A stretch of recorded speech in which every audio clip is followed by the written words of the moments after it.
यसरी बनाउँदाखेरि सुरुमा बच्चालाई यति जति ज्वानो हाल्ने, धेरै सागहरू हाल्यो भने सुरुमा पेट खराब हुन्छ। त्यही भएर जाउलोमा धेरै कुराहरू नहाल्ने। ज्वानो पुरिसकेपछि भिजाएर राखेको मुङको दाल र चामल हाल्ने।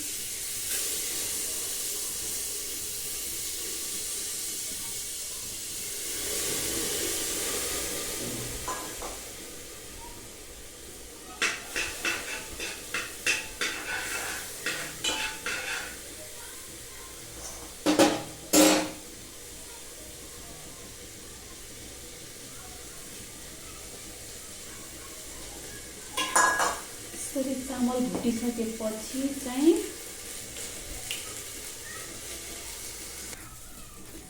यति हालिसकेपछि अब यसमा थोरै हल्दी राख्ने, थोरै यति नै नुन राख्ने। नुन नहाल्दा पनि हुन्छ।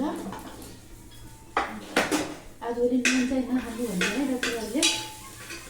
यतिको भइसकेपछि अलिक ठिक लागेको पानी हाल्ने धेरै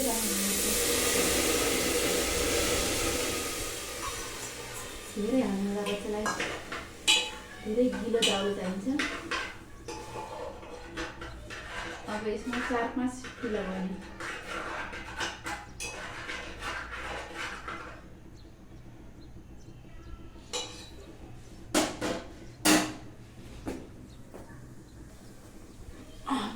चाहिँ यसमा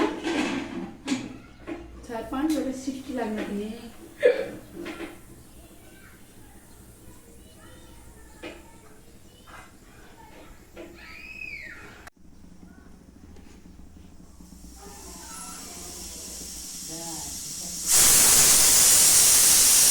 अपने घर तो